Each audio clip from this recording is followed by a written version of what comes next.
Hello बच्चों, let's see this question. The domain of the definition of the function F X equal to square root one plus log one minus X is clear. देखिए यहाँ पे जो function हमारे पास चल रहा है square root one plus log one minus X, इसका हमको डोमेन फाइंड करना है। क्लियर। और देखो लॉगरिथमिक में अगर यहाँ पे हमारे पास बेस नहीं लिखा हुआ, इसका मतलब सिंपल मैं यहाँ पर ई बेस लेके चल सकता हूँ। क्लियर। फंक्शन का डोमेन क्या होता है? फंक्शन में एक्स की जितनी भी वैल्यूज हम पुट कर सकते हैं उससे बनने वाला जो सेट होता है वो फंक्शन का डोमेन होता है। क्लियर। तो हम कैसे फाइंड करेंगे, देखें।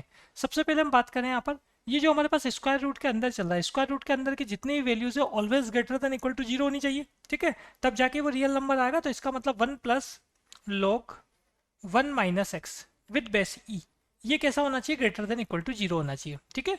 और साथ में अगर हम बात करें, हमारे पास लॉगरिथमिक ये जो फंक्शन डिफाइन होता है log x with base a, उसमें जो हमारे पास x हुआ करता है वो कैसा होता है? Greater than equal to zero या सिंपल ग्रेटर देन जीरो। देखो ये बताऊं मैं आपको, यहाँ पर log a ले लो आप, तो simple log a base b।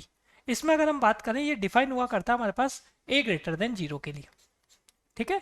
तो यहाँ पे हम बात करें, हमारे पास लॉगरिथमिक के अंदर क्या चल रहा है? One minus x.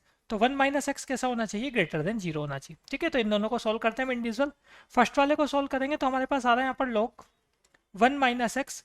वन जब आर एच एस में जाएगा तो माइनस वन हो जाएगा हमारे पास। क्लियर। तो ये log one minus x with base E greater than equal to minus one. Second वाले को मैं सोल्व करूँ तो यहाँ से आ रहा है x less than one. Clear. अब आप फर्स्ट वाले को यहाँ कंटिन्यू सोल्व करते हो, लॉगरिथमिक आरएचएस में जाएगा तो आपके पास आ जाएगा ई पावर माइनस वन। क्लियर। यहाँ से ये माइनस एक्स जो है इसको मैं आरएचएस में लेके चले जाता हूँ और वन को एलएचएस में रखता हूँ। इसका मतलब हमारे पास बन जाएगा x less than equal to one minus e power minus one. इसका मतलब हो गया हमारे पास, ये बन गया x less than equal to one minus one upon e.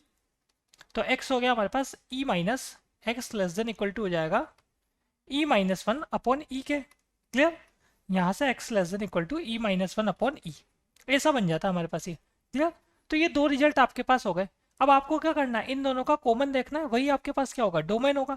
तो एक में बोला जा रहा है एक्स की वैल्यू लेस देन वन है, और ये जो सेकंड वाला आपके पास चल रहा है ये कैसा है? वन माइनस वन बाई ई, मतलब ये वन से भी लेस है। तो दोनों का जो कॉमन होगा उसमें तो आपके पास केवल क्या आएगा? X less than one minus one by e, यही आएगा ना। तो ये आपने बता दिया यहाँ पर। फाइनली अगर हम बात करें डोमेन ऑफ एफ एक्स,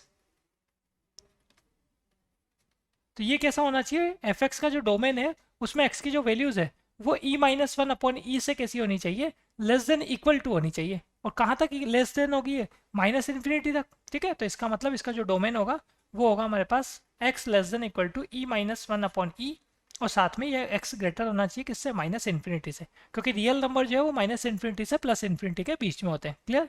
तो final answer is option number B. Best of luck.